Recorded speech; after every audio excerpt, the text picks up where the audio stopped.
একজন মানুষের আহত অহংকার, কয়েকটা এম্পায়ারের লোভ আর তেলের জন্য শুরু হওয়া প্রতিযোগিতা, এই তিনটা জিনিস কিভাবে পুরো পৃথিবীকে আগুনে পুড়ায় দেয়। প্রথম বিশ্বযুদ্ধ কি শুধু এক যুবরাজ হত্যার ফল, নাকি এর পেছনে ছিল বহুদিন ধরে জমে থাকা রাগ, লোভ, অপমান, শিল্প কলোনি, তেল আর ন্যাশনালিজমের এক ভয়ঙ্কর ককটেল? আজ আমরা সেই গল্পটাই দেখব। ইতিহাস কি বানায় বড় বড় ব্যক্তি, নেপোলিয়ন, বিসমার্ক, লেনিন, নাকি বানায় কাঠামো, অর্থনীতি, রাষ্ট্র, প্রযুক্তি, এম্পায়ার? কাইজার উইলহেলম সেকেন্ডের গল্প এই দুই ব্যাখ্যাকে অসম্পূর্ণ করে তোলে।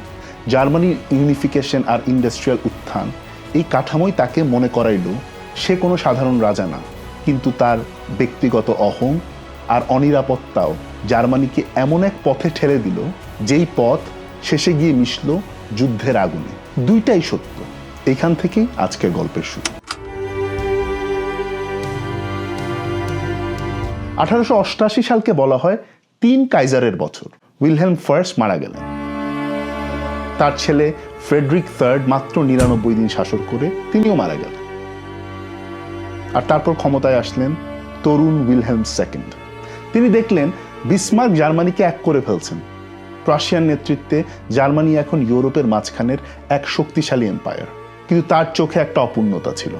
ব্রিটেনের বিশাল এম্পায়ার আছে, রাশিয়ার বিরাট টেরিটরি, ফ্রান্সের আছে কলোনি। জার্মানি এত পাওয়ারফুল হয়েও বিশ্বমঞ্চে তার ইজ্জত নাই। আর এর সাথে ছিল আরেকটা জটিলতা, ইউরোপের রাজপরিবারগুলো ছিল প্রায় সবাই আত্মীয়। সেই কাজিন সার্কেলের মধ্যে উইলহেলম ছিলেন ব্রিটেনের জর্জ ফিফথ আর রাশিয়ার নিকোলাস সেকেন্ডের চেয়ে বড়। তার মধ্যে একটা সিনিয়রিটির বোধ ছিল, আমি বড়, আমার জার্মানিও বড়, তাহলে আমাকে ছোট করে দেখবে কেন? আর ছিল জন্মের সময় আঘাতে অকেজো হয়ে যাওয়া তার বাম হাত। এই শারীরিক দুর্বলতা তাকে ছোটবেলা থেকেই তাড়া করত। মানুষ যখন নিজের দুর্বলতা ঢাকতে চায় তখন প্রায়ই অতিরিক্ত পাওয়ারের প্রদর্শন করে। সামরিক পোশাক, বড় বড় ভাষণ, নৌবাহিনীর প্রতি মোহ, সবকিছুর মধ্যেই একটা মেসেজ ছিল, আমি দুর্বল না, জার্মানিও দুর্বল না। ব্যক্তিগত এই মনস্তত্ত্ব আর জার্মানির জাতীয় অ্যাম্বিশন মিলে তৈরি করলো এক বিস্ফোরক মিক্সচার। তবে কাইজার একা এই যুদ্ধের জন্য দায়ী না। তিনি এমন এক সময় ক্ষমতায় আসেন যখন জার্মানির শিল্প, সেনাবাহিনী, পুঁজিপতি সবাই বিশ্বমঞ্চে বড় জায়গা খুঁজছিল। কাইজার সেই চাহিদার মুখ হয়ে গেল, আর তার ব্যক্তিগত নাটকীয়তা সেই চাহিদাকে আরো আগ্রাসী করে তুলল।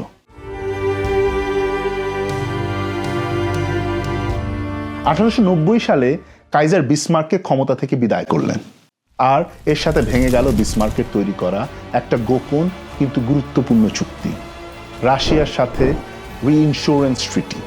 বিসমার্কের পুরো কৌশলই ছিল রাশিয়াকে জার্মানির সাথে বেঁধে রাখা, যাতে ফ্রান্স কখনো একা না থাকে আর জার্মানি দুই দিক থেকেই ঘিরে না পড়ে। এই চুক্তি ভাঙার পর 4 বছরের মাথায় 1994 সালে ফ্রান্স আর রাশিয়া একসাথে জোট বাঁধল। বিসমার্ক যা সবচেয়ে বেশি ভয় পেতেন সেটাই ঘটে গেল। জার্মানির দুই পাশে দুই শত্রু। কাইজারের নীতির নাম হলো ভেল্ট পলিটিক, বিশ্ব রাজনীতিতে জার্মানির আক্রমণাত্মক উপস্থিতি। বিসমার্ক চাইতেন স্টেবিলিটি, কাইজার চাইলেন জার্মানির প্লেস ইন দ্য সান। আর এই চাহিদার পেছনে ছিল রুর আর সার অঞ্চলের কয়লা, ইস্পাত, রেল, অস্ত্রশিল্পের এক বিস্ফোরক বিকাশ, যার জন্য দরকার কাঁচামাল, বাজার, বন্দর। এই চাহিদা থেকেই জার্মানি একটা নৌবাহিনী বানানো শুরু করলো, যা ব্রিটেনের নৌ আধিপত্যকে সরাসরিভাবে চ্যালেঞ্জ করলো। 1906 সালে ব্রিটেন বানালো HMS ড্রেডনট, এমন এক যুদ্ধ জাহাজ যা এক লাফে আগের সব জাহাজকে পুরনো বানিয়ে দিল। জার্মানিও পিছিয়ে থাকলো না। দুই দেশের মধ্যে শুরু হলো এক আর্মস রেস, যার স্লোগান হয়ে উঠল ব্রিটেনে, we want 8 and we won't wait. এটা আর শুধু কাইজারের ব্যক্তিগত মোহ ছিল না, এটা হয়ে গেল দুই এম্পায়ারের মধ্যে এক অপরিবর্তনীয় সন্দেহ আর শত্রুতার ভিত্তি।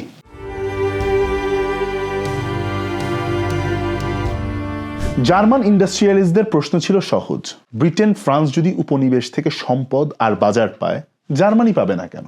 এই প্রশ্ন থেকেই জার্মানি আফ্রিকায় টোগো, ক্যামেরুন, জার্মান ইস্ট ও সাউথ ওয়েস্ট আফ্রিকার মতো কলোনি নেয়, প্রশান্ত মহাসাগরে দ্বীপ নেয়, চীনের শানডংয়ে চিয়াওচাও ঘাঁটি নেয়, আর সবচেয়ে গুরুত্বপূর্ণ অটোমান এম্পায়ারের সাথে ঘনিষ্ঠতা বাড়িয়ে বার্লিন টু বাগদাদ রেলওয়েতে আগ্রহী হয়ে ওঠে।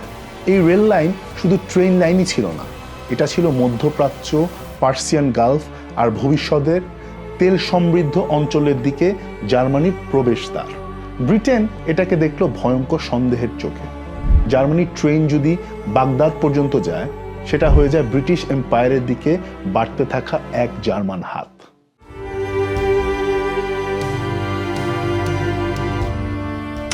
এই ওয়েল পলিটিক শুধু কথার মধ্যে থাকলো না, দুইবার সরাসরি সংঘাতে রূপ নিল। 1905 সালে কাইজার নিজে গিয়ে মরক্কোর ট্যানজিয়ারে পৌঁছে ফ্রান্সের ঔপনিবেশিক দাবিকে চ্যালেঞ্জ করলেন। উদ্দেশ্য ছিল ফ্রান্স আর ব্রিটেনের নতুন সখ্যতা পরীক্ষা করা, কিন্তু ফল হলো উল্টা।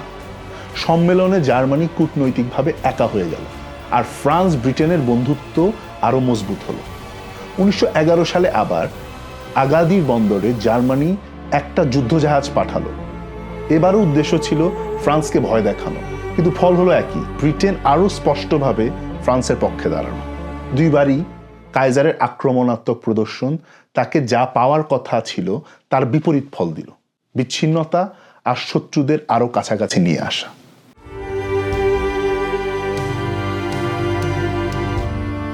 এই পর্যায়ে পুরো ছবিটা একসাথে দেখে নেওয়া যাক। একদিকে জার্মানি, অস্ট্রো হাঙ্গেরি আর ইটালি, ট্রিপল অ্যালায়েন্স, আর অন্যদিকে ব্রিটেন, ফ্রান্স আর রাশিয়া। ব্রিটেনের লক্ষ্য ছিল ইন্ডিয়া আর সুইজের লাইফলাইন রক্ষা করা। জার্মান নৌবাহিনী তার সামনে সরাসরি হুমকি। ফ্রান্সের চিন্তা ছিল নিরাপত্তা আর প্রতিশোধ। 1871 সালে হারানো আলসেস লরেইনের অপমান এখনো তাজা। রাশিয়ার লক্ষ্য ছিল ওয়ার্ম বন্দর আর বলকানে স্লাভদের উপর নেতৃত্ব, যা তাকে সরাসরি অস্ট্রো হাঙ্গেরির মুখোমুখি এনে দাঁড় করায়। এই তিনটা আলাদা স্বার্থ একসাথে মিলে একটা ব্লক তৈরি করল।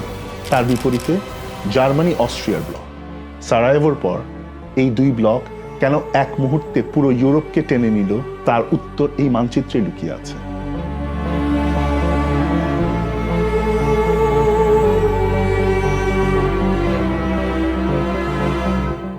অস্ট্রো হাঙ্গেরি ছিল বহুজাতির এম্পায়ার। জার্মান, হাঙ্গেরিয়ান, চেক, স্লোভাক, ক্রোয়াট, সার্ব, রোমানিয়ান। ন্যাশনালিজমের যুগে এই ধরনের এম্পায়ার ভয়ঙ্কর ঝুঁকিতে থাকে। সার্বিয়া যখন দক্ষিণ স্লাভ ইউনিটের স্বপ্ন দেখে, অস্ট্রিয়া সেটাকে অস্তিত্বের হুমকি হিসেবে মনে করে। ইটালির অবস্থা আরও জটিল। ট্রেন্টিনো, ট্রিয়েস্টে, ইস্ট্রিয়ার মতো অমুক্ত ইটালীয় ভূমি ছিল অস্ট্রো হাঙ্গেরির অধীনে। তাই ইটালি একদিকে জার্মান অস্ট্রিয়ার সাথে জোটে ছিল, কিন্তু অন্যদিকে ভেতরে ভিতরে অস্ট্রিয়ার জমি চাইত। মিত্রের সাথেই জমির হিসাব নিকাশ। যুদ্ধের সময় এই দ্বিচারিতা বড় হয়ে উঠবে।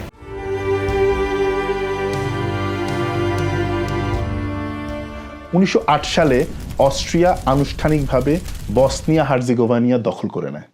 রাশিয়া স্লাভদের রক্ষক হিসেবে প্রতিবাদ করে, কিন্তু সামরিকভাবে দুর্বল থাকায় পিছু হটতে বাধ্য হয়। এই অপমান রাশিয়ার রাজনৈতিক স্মৃতিতে গেঁথে যায়।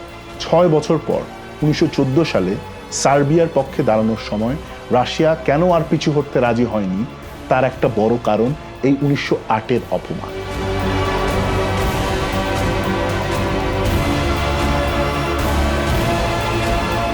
এখনো পর্যন্ত গল্পটা ইউরোপেরই মনে হতে পারে, কিন্তু আসল আগুন ছড়াইছিল এশিয়ায়, মধ্যপ্রাচ্যে, আফ্রিকায়, সারা বিশ্বে। কারণ ইউরোপিয়ান এম্পায়ারগুলো যুদ্ধের প্রস্তুতি নিচ্ছিল কলোনির উপর ভর করে, আর একই সময়ে নতুন পাওয়ার হিসেবে উঠছিল আমেরিকা আর জাপান।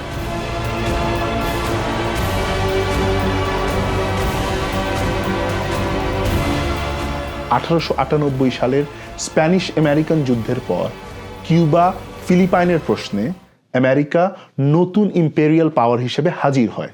তার লক্ষ্য ছিল ওপেন মার্কেট, সমুদ্রপথ, প্যাসিফিকে তার ইনফ্লুয়েন্স।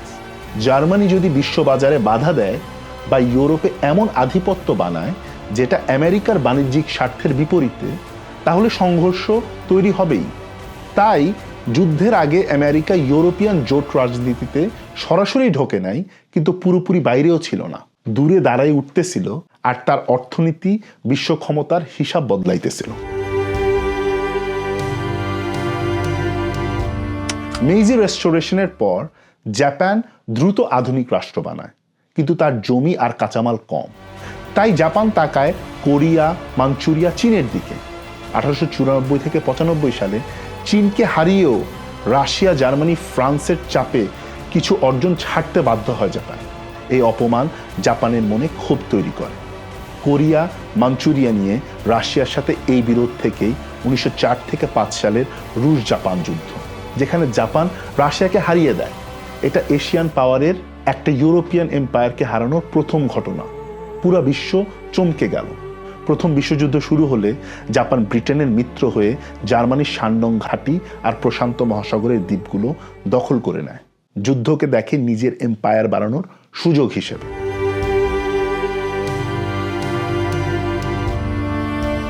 একসময় বিশাল পাওয়ার থাকা অটোমান তখন দুর্বল। ইউরোপের ভাষায় sick man of Europe. Balkan জাতিবাদ তাদের সবচেয়ে বেশি কাঁপায়, আর 1912 থেকে 13 সালের বলকান যুদ্ধ তাদের ইউরোপিয়ান টেরিটরি প্রায় শেষ করে দেয়। কিন্তু একটা আবিষ্কার পুরা হিসাব বদলায় দেয়। পার্সিয়ায় তেল আবিষ্কার আর ব্রিটিশ নৌবাহিনীর কয়লা থেকে তেলে যাওয়ার পরিকল্পনা। যার তেল আছে তার নৌবাহিনী চলবে, যার অয়েল রুট আছে তার এম্পায়ার চলবে। ফলে অটোমান টেরিটরি আর মেসোপটেমিয়া হয়ে ওঠে সুপার পাওয়ারদের চোখে আরও গুরুত্বপূর্ণ। অটোমান কেন শেষে জার্মানির দিকেই ঝুঁকল? 1908 সালে ইয়াং টার্ক বিপ্লবের পর অটোমান প্রশাসনে যারা ক্ষমতায় আসেন তাদের মধ্যে এনভার পাশার মতো নেতারা জার্মানপন্থী ছিলেন। জার্মানি সরাসরি একটা সামরিক মিশন পাঠিয়ে অটোমান সেনাবাহিনীকে পুনর্গঠন করতে সাহায্য করে। ব্রিটেন, ফ্রান্স তখন অটোমান দুর্বলতাকে নিজের স্বার্থে ব্যবহার করতে চাইছিল, আর জার্মানি তখন অটোমানকে একজন সমান অংশীদার বলে দেখানোর চেষ্টা করছিল। এটাই অটোমানকে জার্মানির দিকে টেনে নেয়।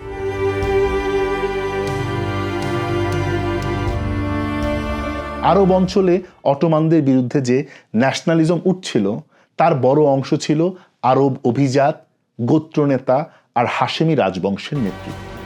ইউরোপের মতো জনগণের রিপাবলিকান বিপ্লব না। তারা অটোমান তুর্কি কেন্দ্রীয় শাসনের বিরুদ্ধে আরব মর্যাদা আর অটোনমি চাইছিল। ব্রিটিশ ফ্রেঞ্চ স্বার্থ এখানে এসে মিলে যায়। অটোমান যদি জার্মানির দিকে যায় তাহলে আরব অসন্তোষ তাদের দুর্বল করার অস্ত্র হতে পারে। পরে এই হিসাব থেকে আরব বিদ্রোহ, ব্রিটিশ প্রতিশ্রুতি, সাইকোস্পিকো আর মধ্যপ্রাচ্যের নতুন মানচিত্রের গল্প আসবে।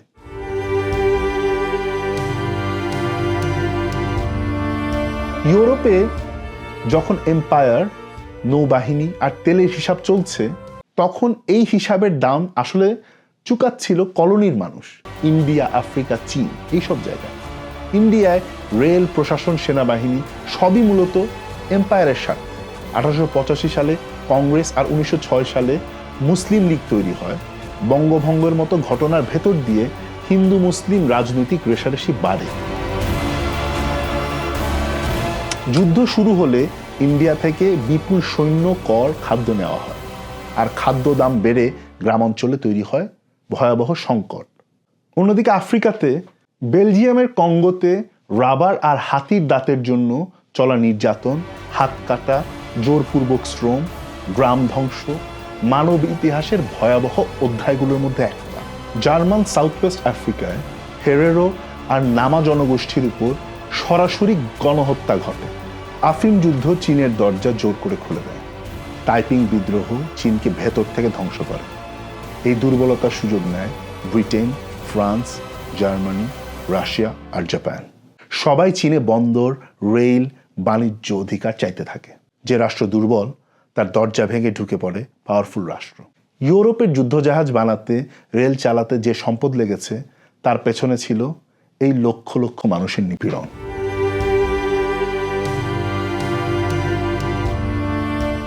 এই পুরো রাজনৈতিক হিসেবের পাশে আরেকটা জিনিসও কাজ করছিল সাধারণ মানুষের মনের ভেতর। ইউরোপের বড় বড় শহরগুলোতে তখন এক ধরনের জাতীয়তাবাদী উন্মাদনা ছড়িয়ে পড়ে। প্রেস আর প্রপাগান্ডা যুদ্ধকে দেখাচ্ছিল গৌরবের একটা উপলক্ষ হিসাবে। এমন এক ধারণা ছিল যুদ্ধ হলে সেটা দ্রুত শেষ হবে আর জাতির জন্য সম্মান নিয়ে আসবে। এই বিশ্বাসটাই সরকারগুলোর জন্য যুদ্ধের সিদ্ধান্ত নেওয়াটা সহজ করে দিয়েছিল, কারণ রাস্তার মানুষও তখন যুদ্ধ থামাতে চাইছিল না, বরং একে স্বাগত জানাচ্ছিল।